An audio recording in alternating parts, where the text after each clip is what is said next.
Aquí les utilizo un término, religión visible, que es el nombre de una revista directamente, Visible Religion. Es decir, que no estoy inventando nada. Así como religión legible no hay como tal que yo conozca, pero religión visible sí que lo hay. ¿Qué es? Pues uno de los grandes campos de investigación en la disciplina del estudio de las religiones. Uno de los grandes campos y que además tiene un desarrollo muy, muy notable. Entre otras cosas porque frente a lo que ocurría en el pasado, en que desde el punto de vista cultural la gente tenía un conocimiento bastante profundo de las lenguas antiguas.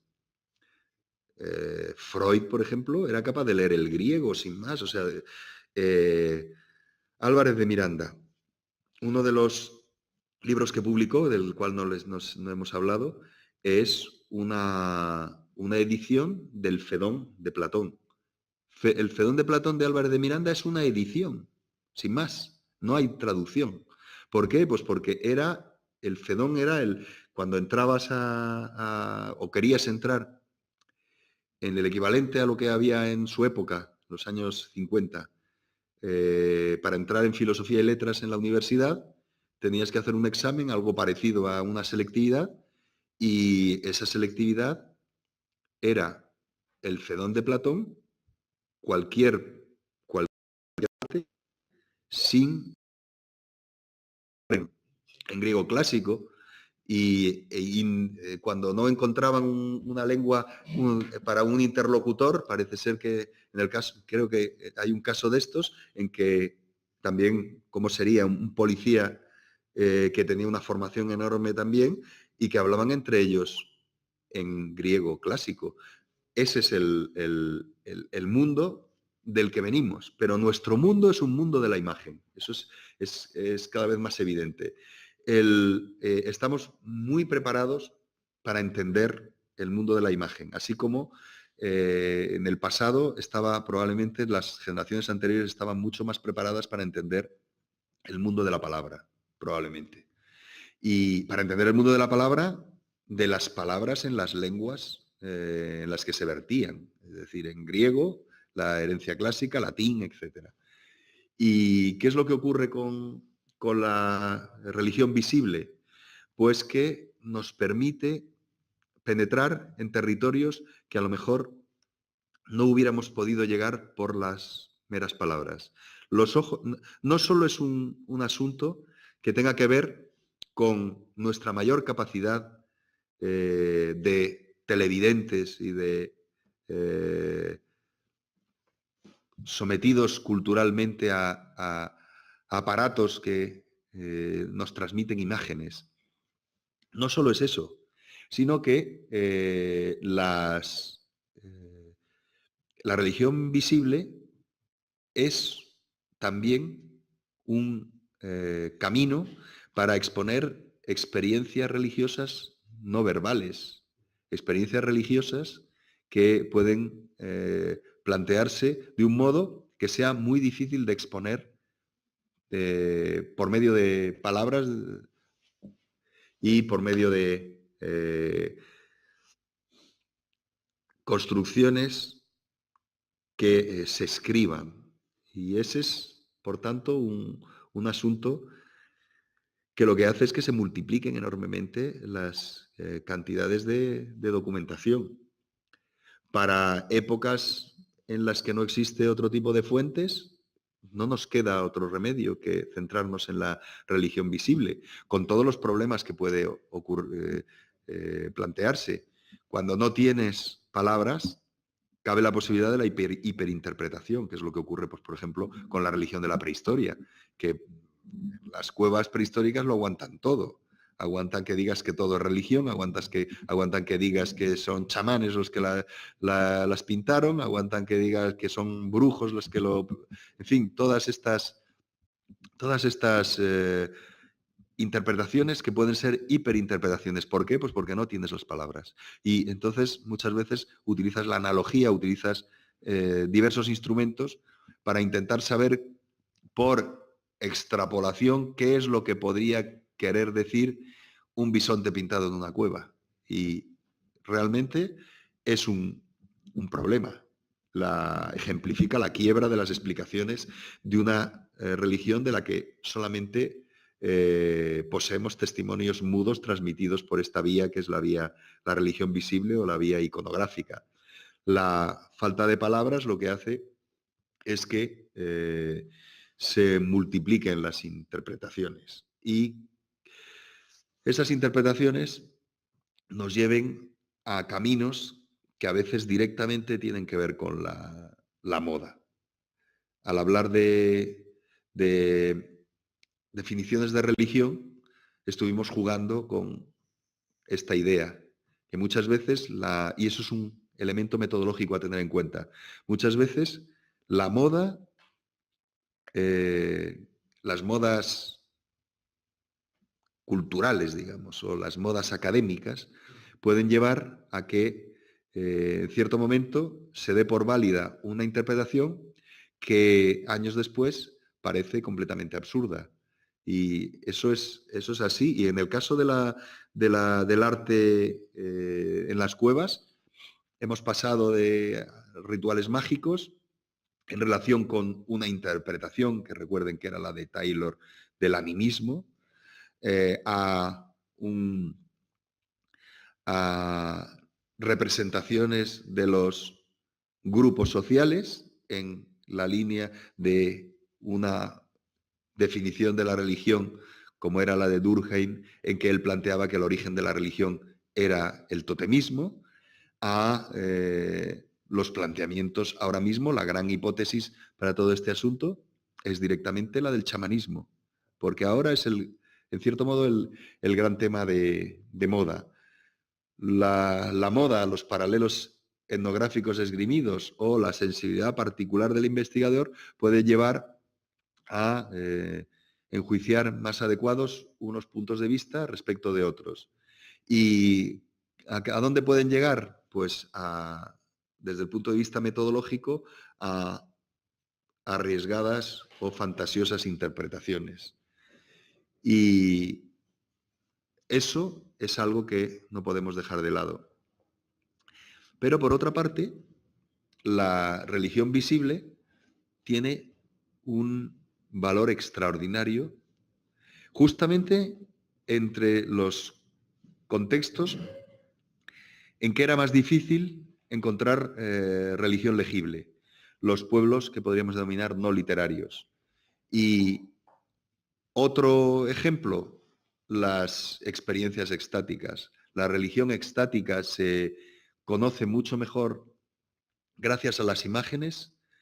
En esto de imágenes incluyo todo, hasta la fotografía de la gestualidad comparada con las representaciones de esa misma gestualidad parecida en el pasado, pues ese tipo de experiencias que son tan difíciles de acceder por medio de las palabras, tan difíciles de acceder por medio de la religión legible, pues tienen un lugar privilegiado en la religión esta que estamos viendo, en la religión visible. ¿Y por qué? Pues porque estamos hablando de un mundo imaginal, un mundo que construye por medio de potentísimas imágenes, construye creencias. Y a veces, para decir lo mismo por medio de palabras, o no se consigue o se consigue de una manera mucho más complicada. Y un mundo que estamos planteando, el mundo de las experiencias místicas, pues ese mundo, por medio de las imágenes, se accede mucho más fácilmente. Mucho más fácilmente. Aquí les he escogido, por si quieren verlo ustedes, el ejemplo del arte extático entre los huicholes. Si pinchan aquí pueden ver toda una serie de representaciones para que vean la potencia que tiene, la potencia evocadora, más allá de cualquier palabra, más allá de las palabras que puede tener la iconografía, el lenguaje imaginal, el lenguaje simbólico. También la iconografía nos permite acceder a profundos programas, complejos programas iconográficos, en sociedades en las cuales lo literario no estaba al alcance de cualquiera. Lo literario se plasma por medio de las imágenes. Entonces se convierte en algo extremadamente interesante y útil, esos complejos programas iconográficos. Hay un ejemplo que para mí es espectacular, que es el templo de Borobudur. El templo de Borobudur es el budismo mahayana convertido en piedra, con la vida de Buda, con toda una serie de planteamientos que podrían ser como un libro, parecido a las iglesias medievales, como un libro que se plasma en imágenes. Pero también el propio monumento como tal, el propio monumento de Borobudur, es un instrumento de meditación. Es decir, ese programa iconográfico también incluye el propio monumento y las distintas partes de ese monumento que permiten entender pues, lo que podríamos denominar la cosmología budista en ese caso, el mundo de la materia, el mundo de las ideas, el mundo de más allá de las formas. Todo eso son los distintos niveles que tiene el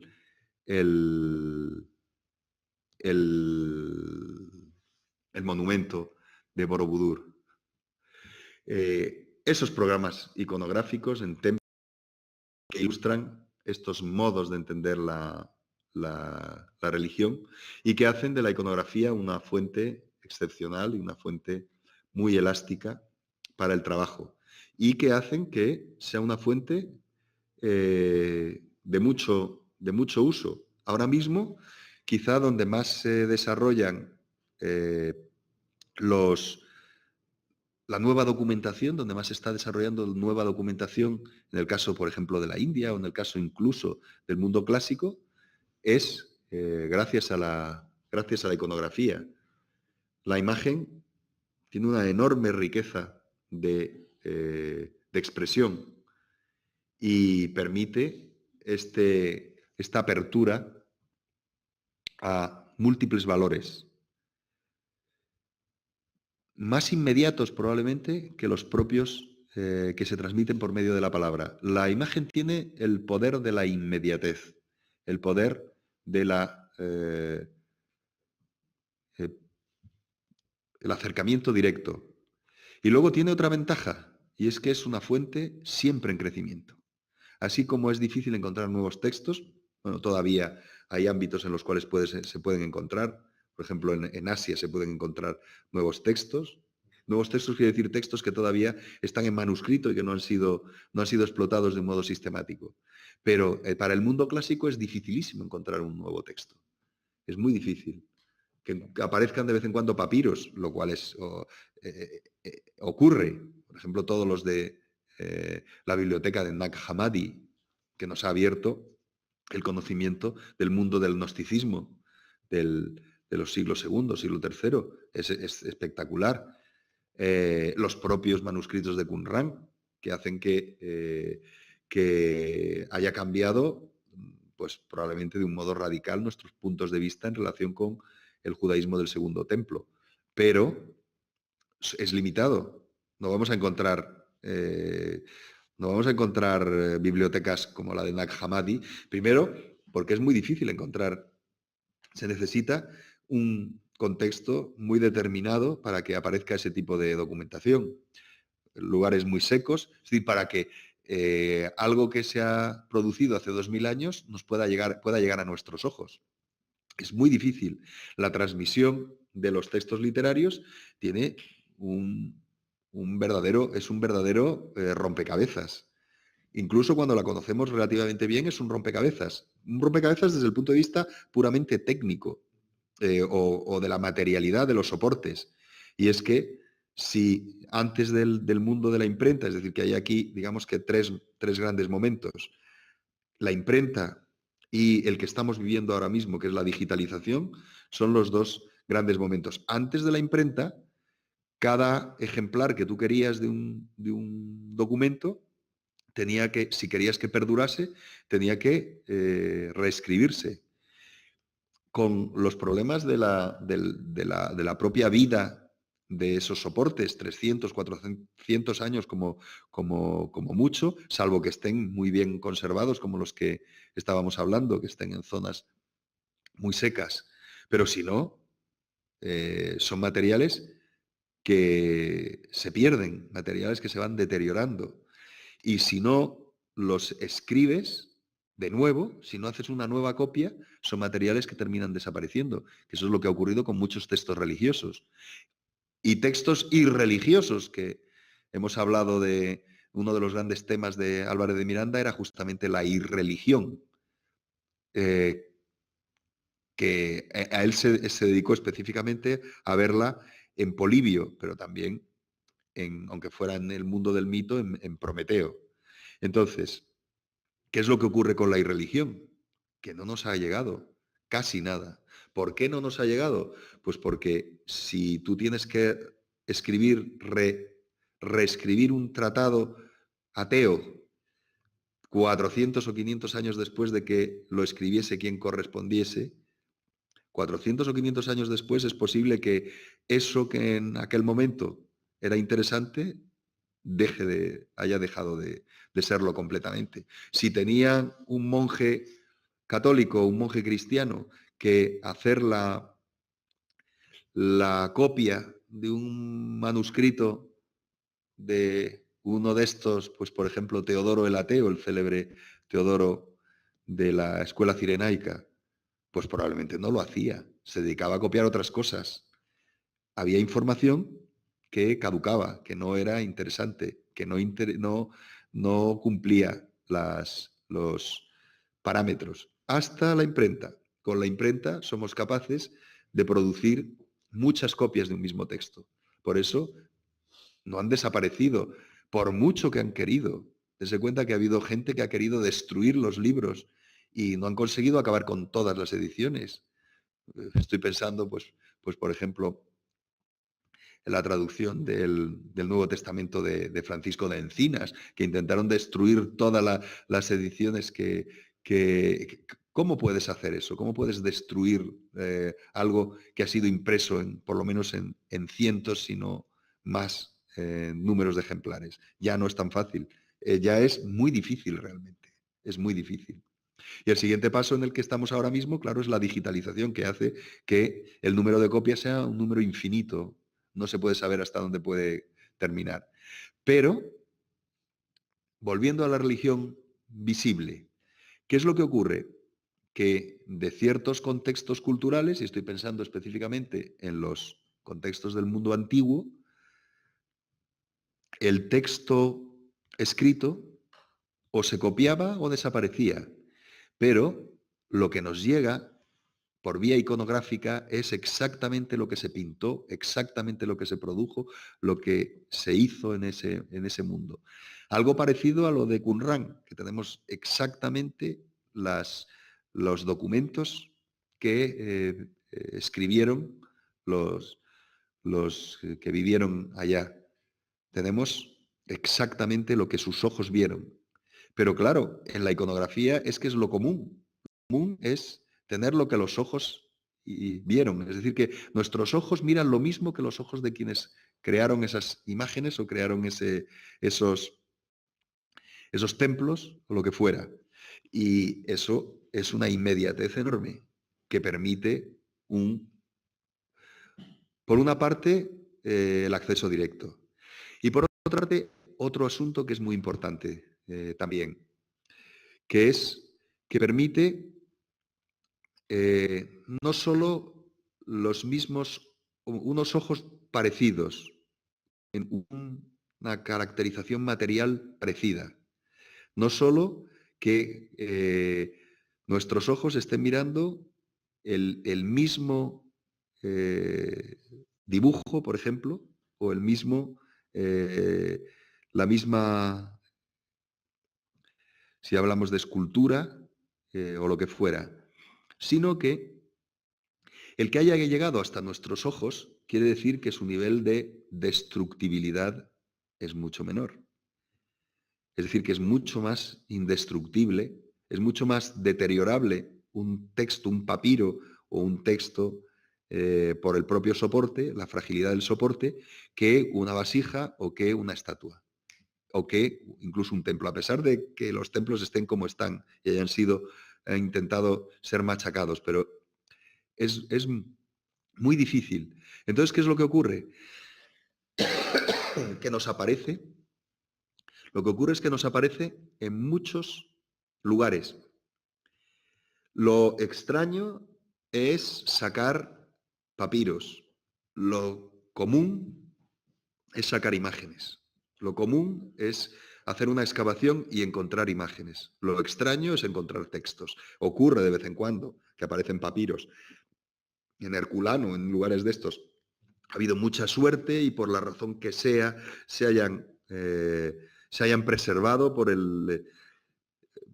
una serie de azares técnicos, digamos. Pero lo otro, la cerámica griega, por ejemplo, pero también las representaciones que puede haber en otras culturas que se basan en esto que les digo, en cerámica pintada. Por ejemplo, estoy pensando en todas las de Mesoamérica y Sudamérica.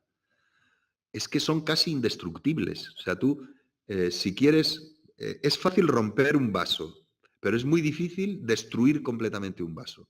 ¿Y qué pasa? Pues que aparecen una enorme cantidad de documentos de este tipo. Cada año aparecen más y más y más documentos de este tipo. Y este mundo, siempre en crecimiento, tiene esa ventaja. Tiene la ventaja de una documentación que siempre va a crecer y que siempre va a ofrecer más y más información, que muchas veces es lo que nosotros necesitamos. Y luego, por otra parte,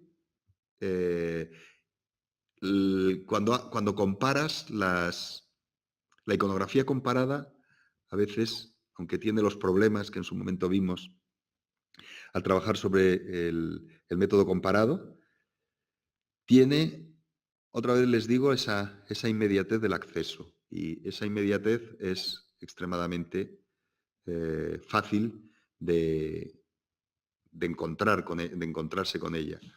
Los problemas, pues es una fuente limitada. A pesar de sus múltiples valores que hemos estado viendo, tiene la limitación. Y la limitación a veces no la empleamos y es un problema metodológico nuestra. La limitación es la misma que cualquier otra fuente.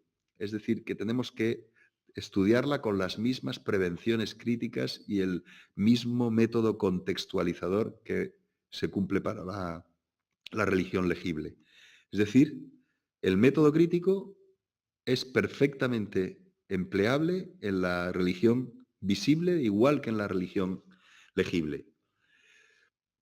¿Qué hay sobre este mundo de la religión legible? Pues cada vez más esfuerzos y cada vez más publicaciones especializadas.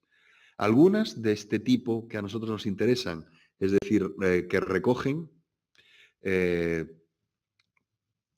iconografía de una multiplicidad de religiones. Por ejemplo, la serie esta Iconography of Religions, que se publicó en Leiden desde hace más de un cuarto de siglo y que ofrece ejemplos de todo el mundo, que además intenta no ser eurocéntrica, ¿no?